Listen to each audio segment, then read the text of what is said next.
My name is Angie, and this is the story I wasn't supposed to find. And I'm our sister, Cindy. We started this podcast with one name, Stella Smith, our great-grandmother, a woman who gave up 2 daughters, disappeared from history, and left behind almost nothing. No photos, no grave, no explanation, just a blank space where a person should have been. Until a DNA test changed everything. Turns out, Stella Smith wasn't even her real name. Her name was Estrella Suarez. She came to America from Spain as a child. She married twice, left 2 families, and somehow managed to vanish not once, but twice from history. In season 1, we found Estrella's beginnings in America. We found family we didn't know existed. We sat across a table from cousins who'd been looking for the same woman we had from the other direction. And we thought we were closing a chapter. We were wrong. Because season 2 is where things get even more complicated and even more personal. New relatives surface, new documents turn up, and some of the answers we finally found led to questions we'd never thought to ask. This is Buried Threads, a podcast about family secrets, silence, reinvention, and what happens when the past refuses to stay buried. We went looking for our great-grandmother, and we've traced her across multiple cities, marriages, and children. We have Estrella Suarez with her uncle, Manuel, and Rosa as a child with their family.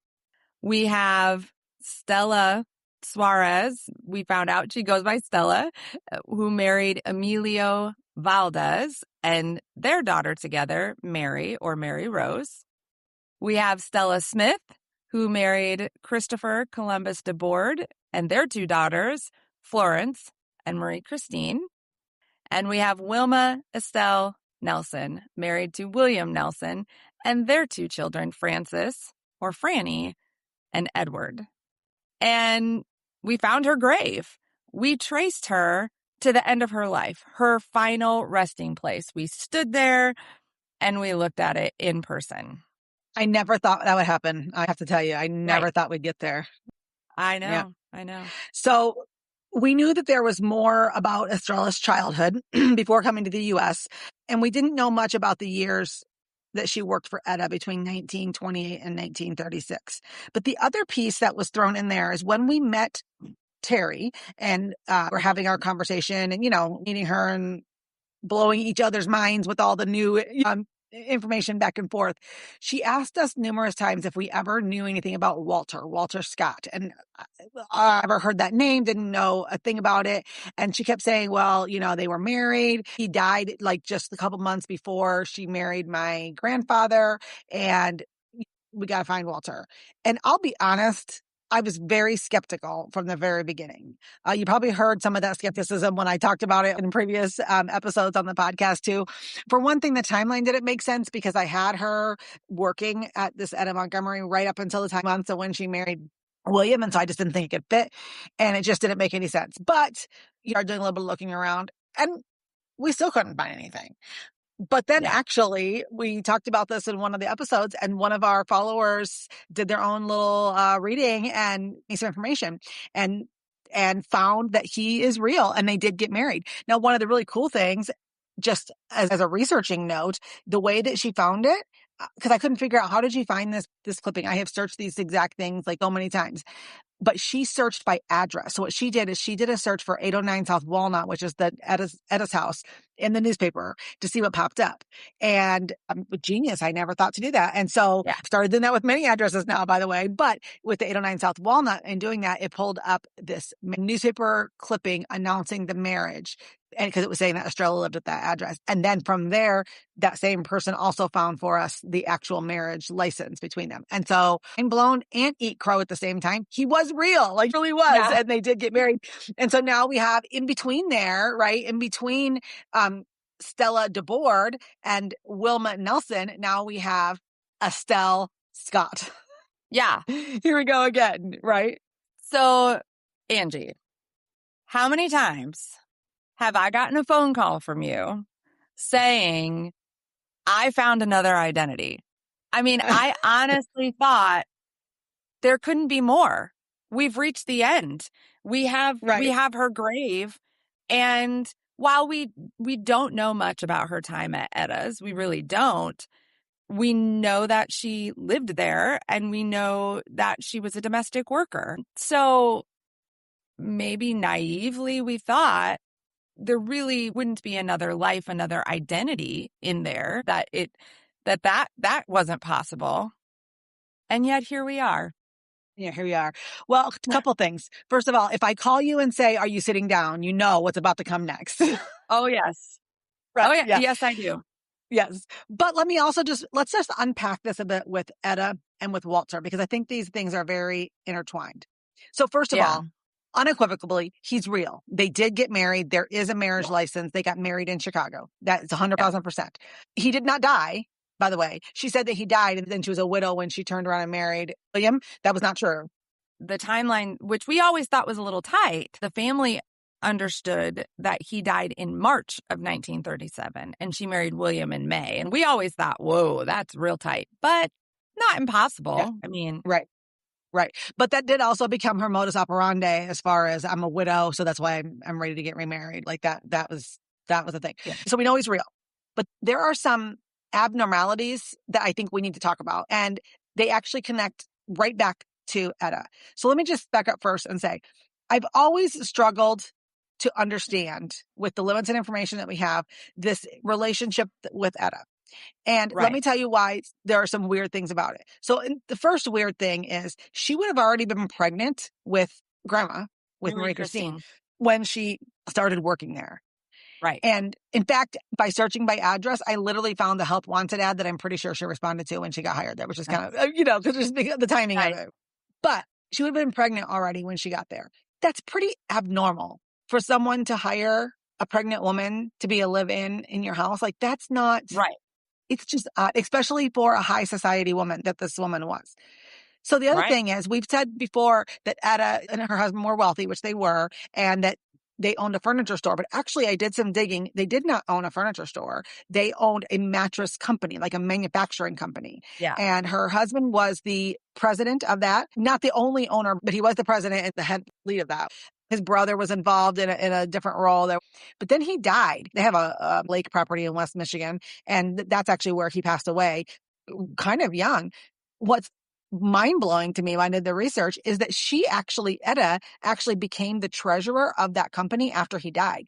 A woman in the 1930s held that power after he was gone. Well, that says a couple things. She was no wallflower. She was no mousy in the corner. She obviously was very involved in the business, but also that just speaks of the power that she had. And to have someone like that who is hiring this live-in. Now, I will say, I did confirm she had live-in maids before Stella and she had ones after. So it's not like she was the only one that she ever had. The other thing is, when I look, because I tried to go, was she doing a boarding house? I was wondering, was she taking in pregnant women? I was trying to look at all these different things. Right. And I did not find in any other census, only ever one other woman at a time there as a live-in. So it wasn't like there was this passel of people that were there. But when I searched by address, like the reader had talked about, there were several other entries of both male and female who had some sort of society page, right? One of them had a bridal shower, or one of them was going off to the military, different things. But they gave that address, 809 South Walnut, as their address, even though they did not share the name Montgomery and they weren't showing up on the census, that kind of thing.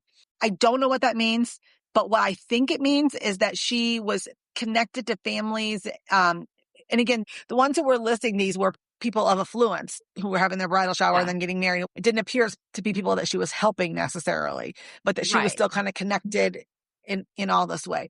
More like hosting. Right. But then there's Estrella in the middle of all that. So I've never quite been able to understand that piece of it. Yeah. Okay. So then some other anomalies. From 1928 to 1937, we have her on city directories or other documents saying that this is her address. That's so 28 is the earliest, 37 is the latest. We talked before, there's one or two, I think it's 2 years that she doesn't show up on the city directory. I need to go back to Springfield to be able to confirm which 2 years those are. But there are 2 years in there that are not accounted for. Initially, I wasn't overly concerned about that. I was more concerned about the bookend of the earliest time that she was there and the latest time that she was there, thinking that it was one event. Now it's making me wonder if there might have been some, like, she went away and she came back, right? Like 34, 35. Correct. Yeah. Okay. So the other thing is, the announcement in the newspaper that said that a marriage license had been issued to Walter Scott. Here are some things that bother me about this. And I have spent a lot of time trying to figure this out. Okay. The first thing that bothers me is this.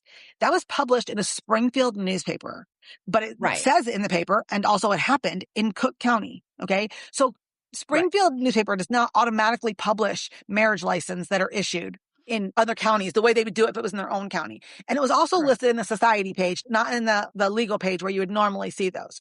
So then the question is, well, who published this? That's a little strange. The other thing, it says in the newspaper article, it said that the marriage license was issued today. Well, how in the heck did somebody in Springfield know that it was issued today? I wouldn't think that she could have got the marriage license in Cook County and then came back to Springfield to publish it in the paper that day and then go back. That just seems a little bit weird. And also that whoever published it would have had to pay to have it published. It wouldn't have been an automatic thing the way it would be if it was a legal ad. It was in the society page. And so then the question is, well, why would Stella have wanted to publish that? Especially since she was using the name DeBoard. Now, she was trying to hide it a little bit in two ways. She used the name Estelle DeBoard, so making it look a little different. And also, it did say Mrs. Estelle DeBoard, which I thought, well, that's strange. Why would you call attention to that? But then I realized she was probably claiming that she was a widow, because that's how, if you were a widow, that's how it would look, Mrs. Estelle DeBoard. But I was like, why would you call attention to that? And why would you want that printed in there? In the county where you are currently married to another man. To someone else. DeBoard. Exactly. Yeah. Exactly. So I couldn't make sense of that. Now, I don't know the answer, but these are things that I'm just wrestling with. And I'm like, why would it be that way?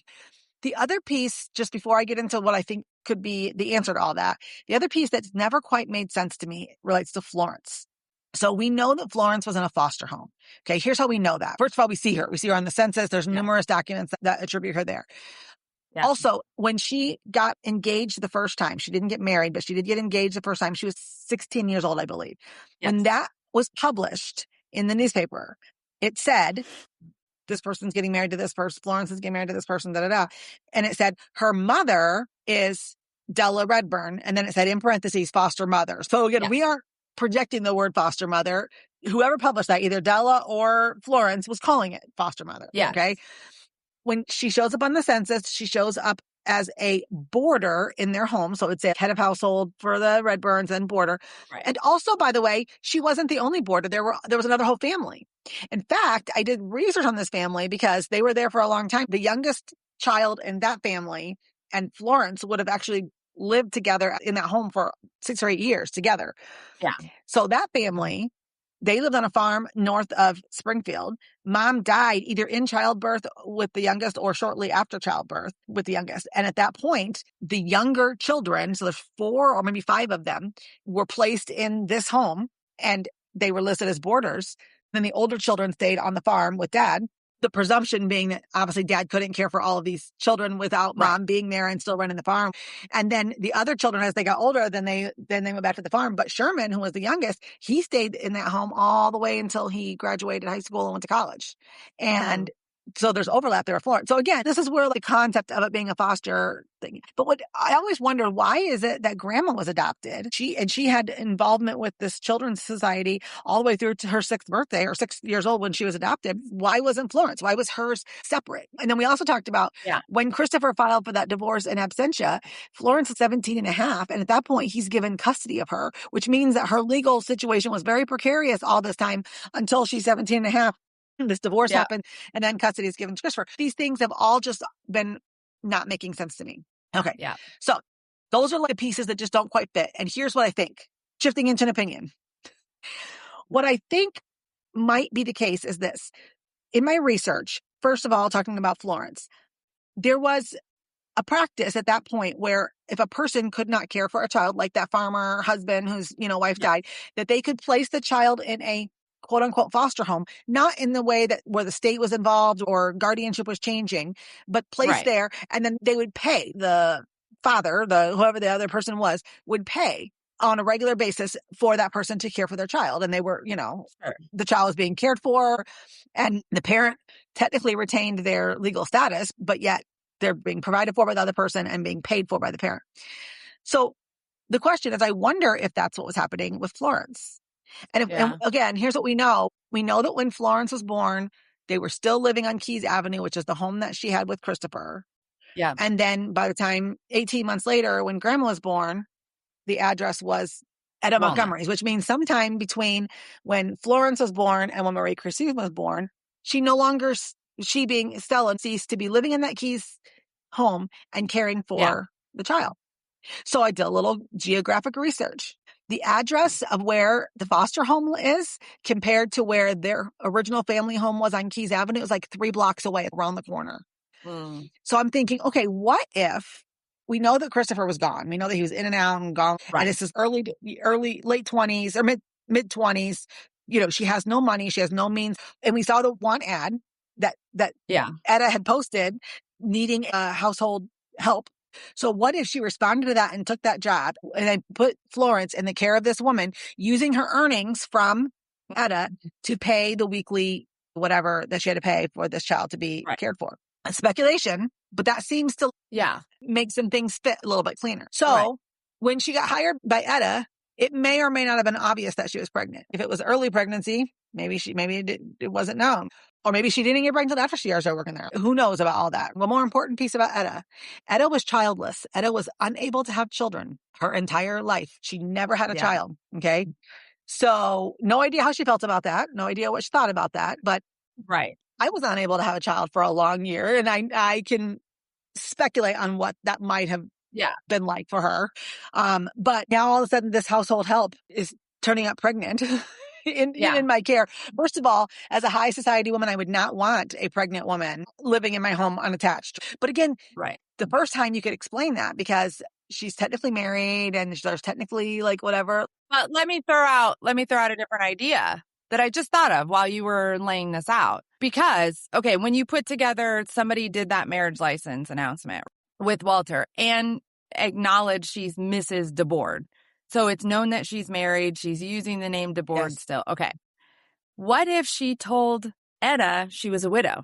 That would be much more palatable for high society. She's taking in a widow who, whether she knew about Florence and she was paying for that child or not, that would still be okay. But because then that would make sense as to why Etta would be. Now, who knows? Maybe Etta just does what she wants and doesn't live in societal norms. But that would make sense why she's willing to put Mrs. DeBoard's wedding announcement out there in the society page, because in her mind, she's a widow. That's totally fine. She's not a married woman who's marrying another man. You know what I mean? Yeah. And it clearly is well within the normal behavior of Stella, not only to not be honest about who she is, but she literally tells William that she's a widow when she marries William. And we now know that Walter was not dead and Christopher was not dead and Amelia was not dead. And she's still technically married to all of them. Well, really only at the same time. Yeah. So I just wonder if maybe she spun that story to Etta, which could make Etta very sympathetic to her, be willing to take her in as a pregnant woman, but she's a widow, you know. It's possible. I also think that Etta is the person that got her connected to Children's Home and Aid, turned her in or made that whole piece, because none of the evidence shows that Stella went that route with any of her other children, only with the one. And the one was the one that was when she was living in Etta's home. And again, we'll know when we get the adoption records. I think that's going to tell us a lot more of what was happening in those years. I think it's going to really answer a lot of that. But then we flip to the other side. Still coming back to why would this have been printed there? I think there's a possibility. You might remember the name of the person, Cindy. I don't know for sure. But you remember there was a reader who has been following along kind of early into the story and who mentioned theories related to eugenics and maybe that there were some things happening about that. And we didn't know a lot about what that was at the time. And so when that information came, we did a little bit of research. At that point, we knew that we had found Stella, but we hadn't revealed that yet. And so we were kind of holding that in and kind of just dismissed it that we didn't really think that this was the whole thing happening. But now that I'm understanding things differently, it makes me wonder if some of that wasn't coming into play more than we originally thought. Because the idea of that is that women had to be worthy. There's the clean hands doctrine and that they had to be, specifically non-white women, like Yes, I'm not saying except that she wasn't claiming herself Spanish. That's an important thing. That is true. By the way, the want ad that Etta put, the one I believe that Stella responded to, it literally said, I'm looking for a German housekeeper. I thought it was hilarious that you could actually say, I want like, but my point is she was not applying under her Spanish moniker. She was not. That's true. But social class, you're right, is another thing. The idea of eugenics is that there are some people who are just genetically inferior to others. Now, to an extreme, we saw this play out with Nazis, and that's kind of an extreme era of it. This is that time frame, right? This theory was out there before that. But in just as destructive, but maybe less extreme, is this idea that, especially when it came to children and families, is that if somebody is poor, then the best way to care for that child is to remove that child from the family, because you might be able to eventually breed out the genetics that cause that poverty. Which literally became the foundation of foster care in those days. It was wrong, but that was the foundation of it. Yes. So it was about extricating children and then eliminating all the connections. That's why they believed in cutting off and blocking off all information and everything, and not giving histories and all of that. You mean like sealing all the records so that only a judge can release them? Yes. And whitewashed family summaries and stuff like that, because the idea is if we place them in this case with poverty, it wouldn't be necessarily about genetics specifically, but the idea that by extricating the child and placing with a different family, a prominent family, a wealthy family, the right family, I'm using air quotes there, we can sort of weed out whatever characteristics make a family impoverished. But the idea behind this was societal.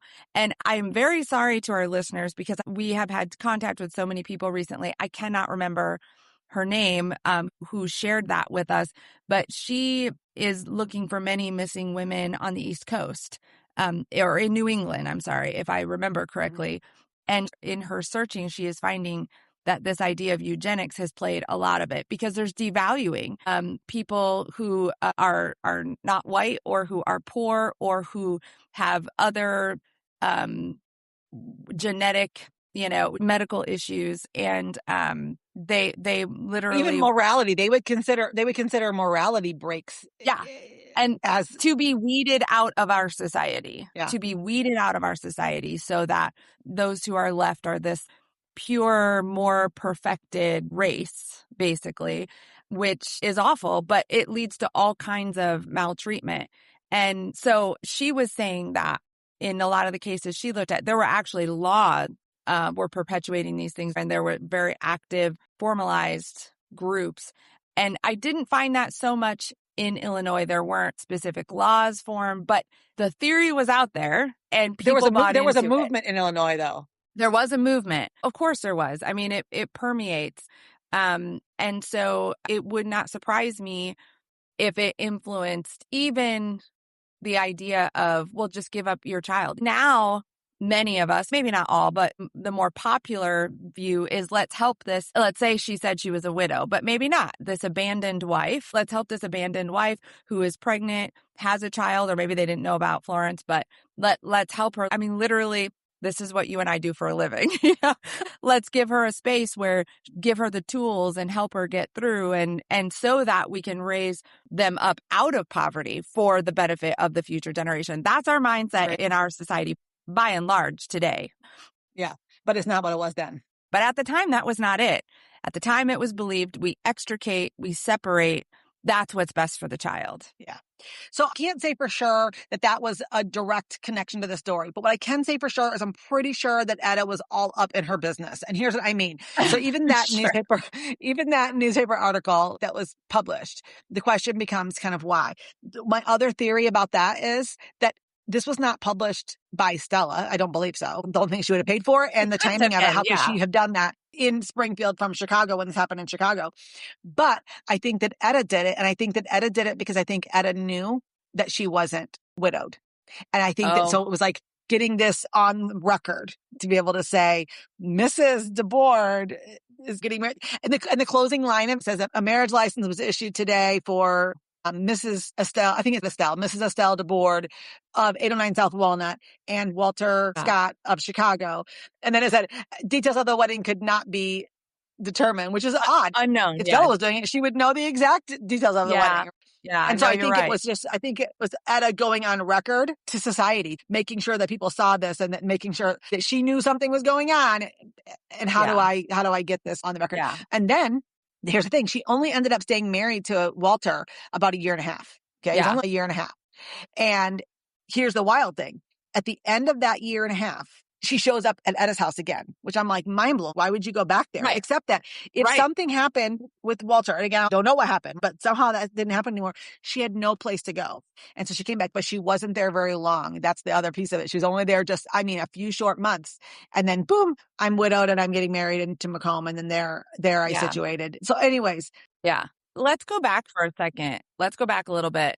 You and I both had pretty much come to the conclusion. I mean, not a conclusion, but we're really holding on to the theory that Walter was not real. That Walter was in some way a figment of Estrella's imagination with William. And I want to just talk about how we came to that conclusion. And then I just want to loop that into a different part of the conversation. So part of it is what Terry was telling us was that her grandmother, she knew as Wilma. We know her as lots of names, but Estrella or Stella.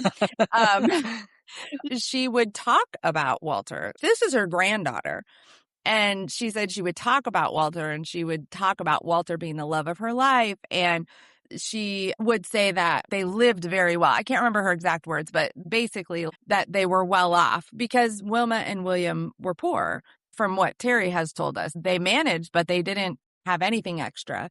So for Estrella to say, he lavished me with gifts and we lived this great life. And that has never been a part of Estrella's story with any marriage that she's been in. And so there's a few reasons that we came to this conclusion that Walter might not be real.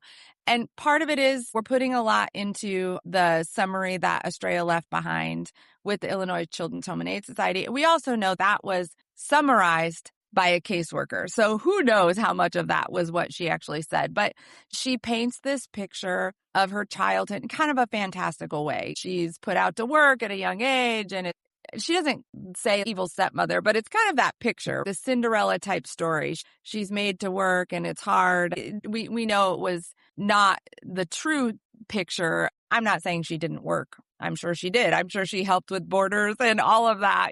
But then we look at her life with Emilio. Emilio wouldn't have been able to provide. He provided, but it wouldn't have been a lavish lifestyle. He probably didn't shower her with gifts or that kind of thing. Christopher wasn't around enough. And also, he didn't have a career even.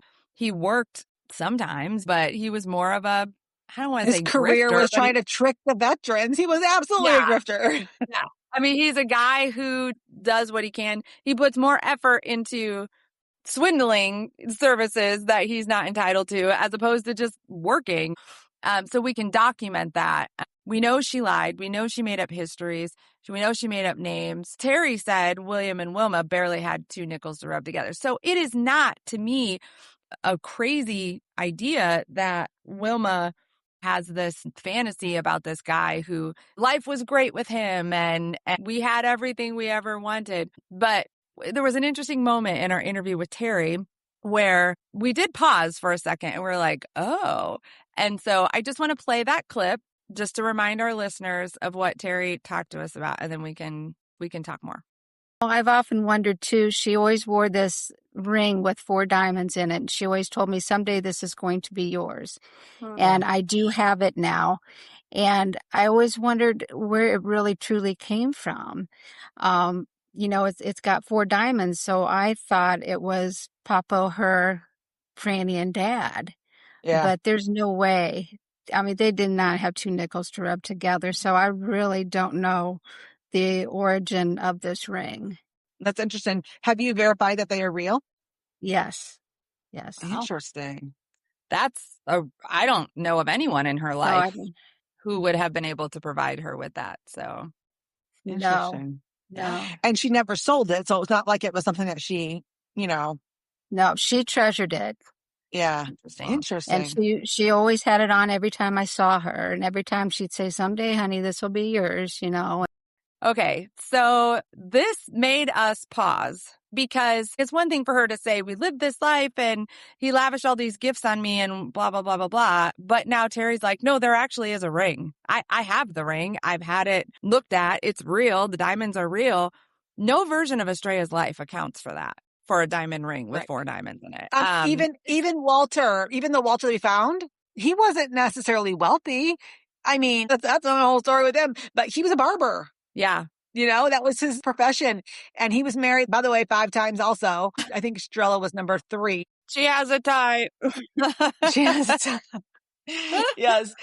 But after hearing about that ring, we were like, oh, Right. well, it had to come from somewhere. Now, I mean, we are still asking that question, but yeah, it did leave a question mark, but we still sort of, I mean, that's just how we came to that conclusion from Terry. And then we were like, oh, well, there is this, I guess that still remains unanswered. Where would she have gotten that? Maybe it was Walter, you know, maybe it wasn't. Well, let me talk about Walter a little bit. I've been trying to do some research. This is actually where I'm researching right now. So don't have all the answers and hope that I'll have more soon. But here's what I found. So Walter was born in Oklahoma.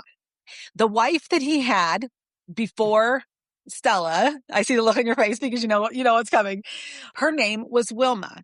That Wilma was real. Wait. I know. Just hold on. That Wilma was real. She was a German immigrant, and I've researched her. I can't pronounce the last name. I want to say it's Kukendall or something like that. They got married. They lived in Chicago also, by the way. And she is real. I've been able to trace who her family was and all the things. So then you keep in mind, by the way, just a little side note, which is why you're having the heart attack over there, is that after Walter was gone, by whatever reason, they weren't together anymore, and she created her new identity. She literally created it from bits of Walter's life. So Walter was actually born in Oklahoma. And what did she say? That she was born in Oklahoma. His wife before her was named Wilma. Oh, all of a sudden now Wilma is the new name that she took. She literally took pieces of his life to build and construct her new one in. Wilma Estelle or Wilma Estella, we found record of both. And of course, her name that she was going by with Walter was Estelle. So it's too, first of all, it makes too much sense to be a coincidence. Correct. No way. So he was married before, and then in Oklahoma. Then he got married to this Wilma in Chicago, who, by the way, that Wilma in Chicago, she actually worked in the barbershop that he worked at. She was the front desk person, the clerk in there. And then I don't know what happened to her. I don't know if she died or if they divorced, whatever, but then she just kind of disappears. And then there's our Stella. They were only together like a year and a half, a little over a year and a half. And then that went away. And then he, shortly after that, maybe a year or two later, he moves to Washington State and he gets married.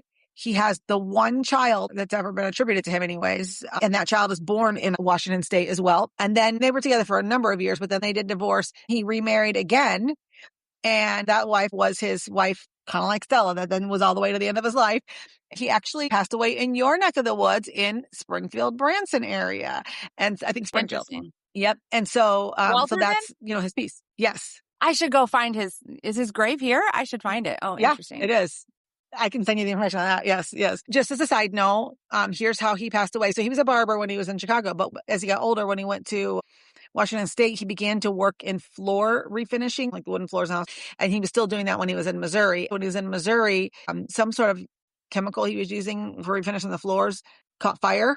And there was a horrible fire. And then he died. He died like a couple of days later, but as the result of the fire. And he was in his 70s. So he had the one child, a son. And then that son had a son. So Walter's grandson, his name is Don. Don Scott is on Ancestry. And he has a very well-developed tree that is public. I can actually see it. It's not like a Ryan story. I can actually see it. Yeah. And see. And he didn't have Stella in there. That was not there. But he did have Wilma. And then he had all the spouses except for Stella. And so did some research. Noticed that he had marked that Walter was his primary person that he's researching. And also he had a tag that there's a brick wall. So he's having some sort of difficulty there. And so I reached out to him thinking that either my information would break open his brick wall or it might present another whole brick wall he didn't even know about. One of the Right. two. We know what that's like. Yeah. So he did read my message and surprisingly, he did not respond. I thought I would get a response and I did not. So I sent a second message and that one he hasn't even, since he read my first one, he's not even logged back onto Ancestry. So maybe I scared him. I don't know. Well, but nevertheless. And we did talk about this. I know we have had wonderful responses from family that we've reached out to. And that includes Ryan, obviously, but not everybody feels that way. So, right. I know. Yeah, we'll just see. We'll see. I'll keep working on him.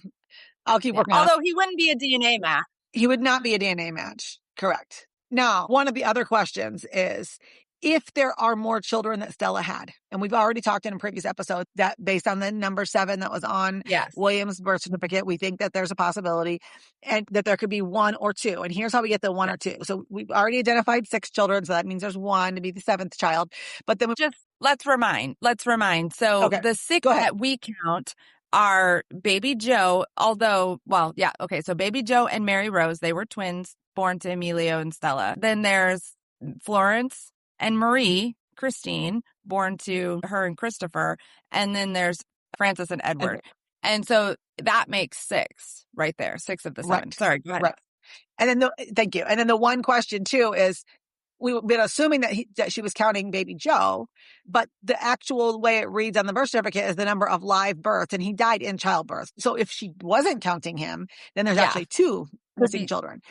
And the only place in the timeline it could fit are in these years that she was at Edda's or that she was with Walter. That's the only place in the timeline. We know it wasn't before. We know it wasn't after. So we don't know. I mean, I'm looking for birth records, even in the name Scott. That's another active search I'm doing right now as well. But if there was another child, so into the ifs, if there was a child that was born between Walter and Stella, and then you have this Don, which is the grandson of Walter. Again, we would not show up as a DNA match to Don because he would not be from Stella, but there could be shared matches. If there's this mystery person that did come from Walter and Stella, we would be related to that person and Don be related to that person, but we wouldn't be related to each other. Correct. So if we ever got that far into the DNA puzzle, that could help us lay some of that out. But he's not a DNA match. So a couple other interesting things, maybe nothing, but just interesting things that pop up. I'm kind of the timeline person. So we know when we've layered timelines over one another, we found either super interesting coincidences or clues. We don't know which they are yet for some of us. I'll call them a pattern. Right, or a pattern. Like as we discussed, I'll just give a previous example just so our listeners understand. We talked about when we lay timelines together for everyone in the story, Estrella or Wilma and William get married, and Estrella is now, we have her living in Macomb, Illinois in 1937.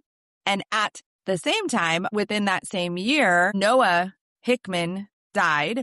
And in 1937, Nanny, Nellie, adoptive mother of Marie Christine, and Marie Christine all moved into the town of Macomb, Illinois, 1937. Now, could just be a really in the paper, by the way. Yeah, it was published in the paper. It could be a really interesting coincidence, could be a clue to something, but when we lay the timelines over, so again, could be the same thing, but when we look at the timelines, what's happening at the same time?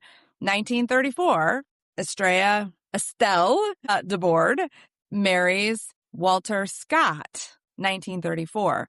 That same year is the year Marie Christine was adopted by the Hickmans.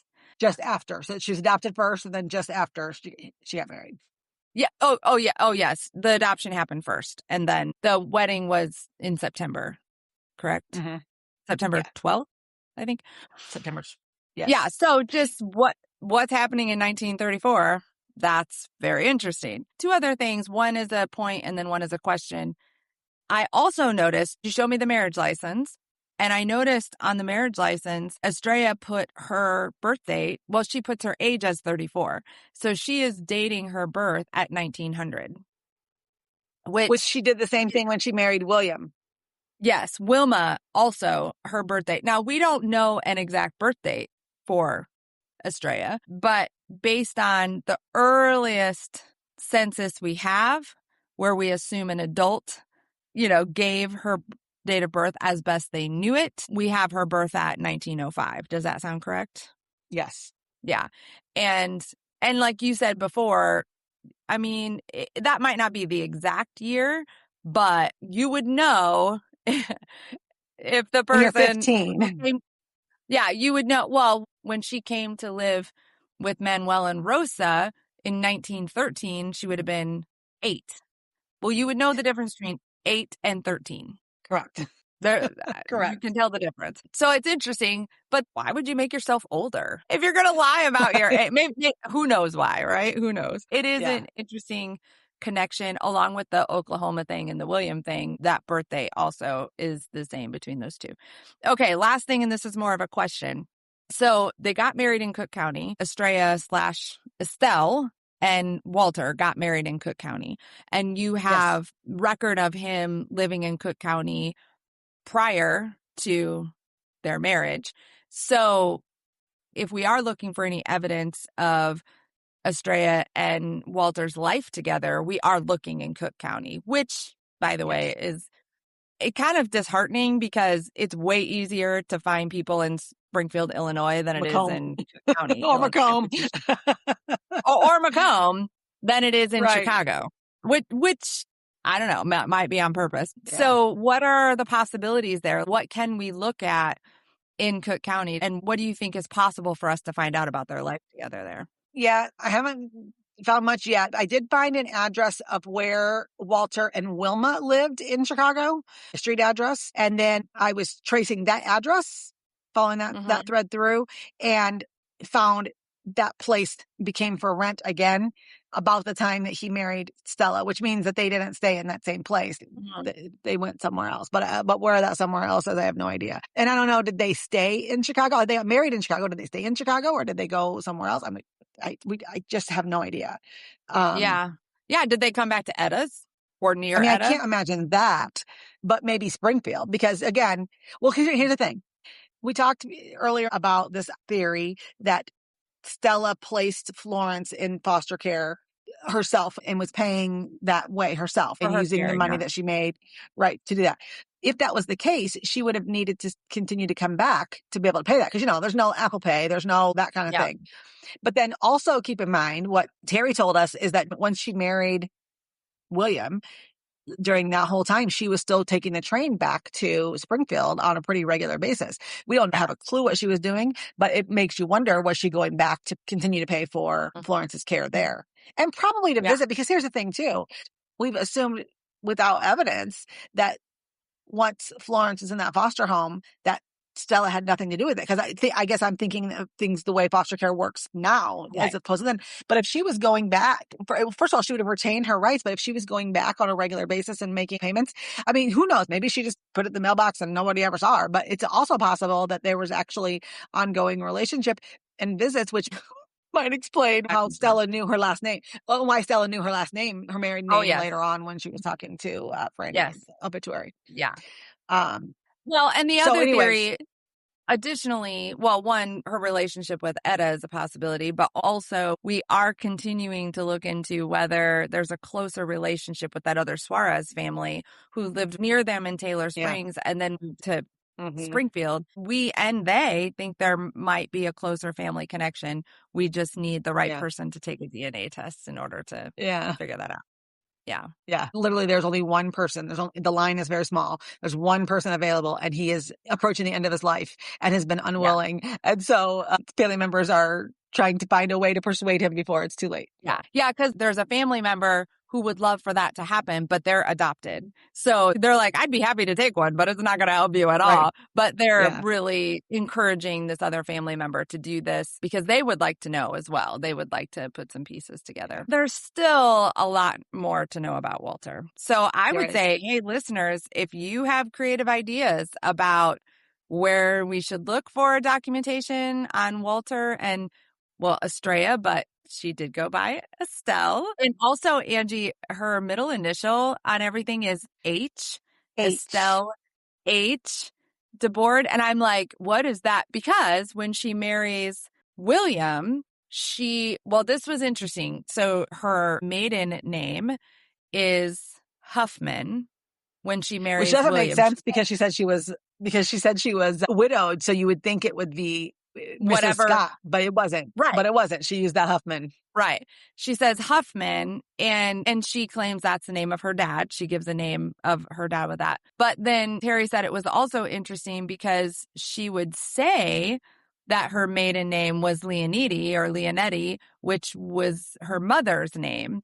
And so she said we were very confused about what was, and they ended up putting, I think, Huffman is what's on the records, but they were guessing. Well, we understand why that was confusing now. So I'm very curious about that. Estelle, what was the H? Was it a middle name or was it Huffman? And then how do you explain that if you're Mrs. DeBoard? It's very, there's a lot. That's curiosity. Anyway, if any listeners just have other ideas of what to look for, like that, the address idea was ingenious. And we found some other things about other people in the story by looking at address that we'll fill everybody in on later. They don't change the overall story a whole lot, but it's very interesting. We don't know where they lived together. Did they live in Sangamon County and Springfield together? Did they live in Cook County, Chicago together, or somewhere in between? I think we're finding people go where they're familiar. Christopher always returns to familiar or with family. Estrella did not go far. I mean, Chicago is about as far as we have her going away from this central Illinois hub where she lived. So anyway, we'd love for ideas for that. And then obviously we're hoping to hear back from, you said his name is Dan? Yes, Don.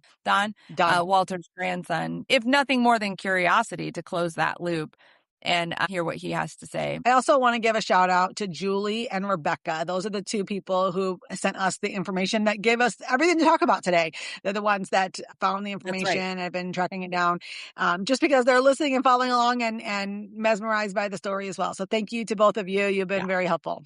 And there are others who we couldn't name them all, who have made suggestions, who have made comments, who have said, hey, have you looked at this? Have you looked at that? So we do appreciate that. Sometimes we've already gone down that road and sometimes it sparks a new, hey, let's try this again. Before we close off, I do want to just mention there are a few other things that are out there that we're going to continue to talk about in upcoming episodes. One, we have impounded adoption records, and we hope to get an update on that court hearing very soon. We're researching some interesting information on Florence. I already shared we've learned some things by searching addresses. So we'll see where that leads us, and we'll be sharing that. And then Angie, you are working on multiple meetups, let's say, with family members we've been in contact with, but who live in other places around the country. And we've talked on the phone, we've talked via messages, but we haven't met in person. And so we already have a couple of meetups in late summer, early fall, and maybe even one for a holiday where we're getting multiple families together. So I had this crazy idea related to Thanksgiving. And so I started pitching it to some people, and so far everyone's game. So we're going to see what happens. But I would like to host a family Thanksgiving dinner and bring together all of the DNA matches, or as many as I can, who are part of Estrella's story, and to be able to share a family dinner together. So thank you for those people who are willing to engage me in my crazy idea. But I just think it'll be an amazing time to be able to all gather together on an event like that. And we're looking at people from Christopher's side of the family and Estrella's side of the family coming together for that. So from across the country, I mean, they live all over the place. Yeah, I love it. I love it. So be watching and listening for more on that. That's where we are. We're still chasing down lots of information. There's still lots more to know. So we want to hear from you if you have ideas. Keep pulling the thread. Thanks for listening. If you're walking your own search through DNA, silence, or a name you can't quite place, you're not alone. If you want to go deeper on this story, you can find us on Substack at buriedthreads.substack.com. That's where we release every episode, along with documents, photos, and the kind of details that don't always make it into the audio. You can also find and follow us on Spotify, Apple Podcasts, and YouTube. And if you haven't yet, subscribing or leaving a review makes a real difference in helping other people find us. For more photos, recap videos, polls, and the occasionally chaotic behind-the-scenes moments, find us on Facebook and Instagram. We're at Buried Threads. And if something we've shared has stirred something in your own family story, we really do want to hear it. Reach out. You might be surprised where a single thread leads. Until next time, keep pulling the thread. Just knowing she existed, she was real, she had an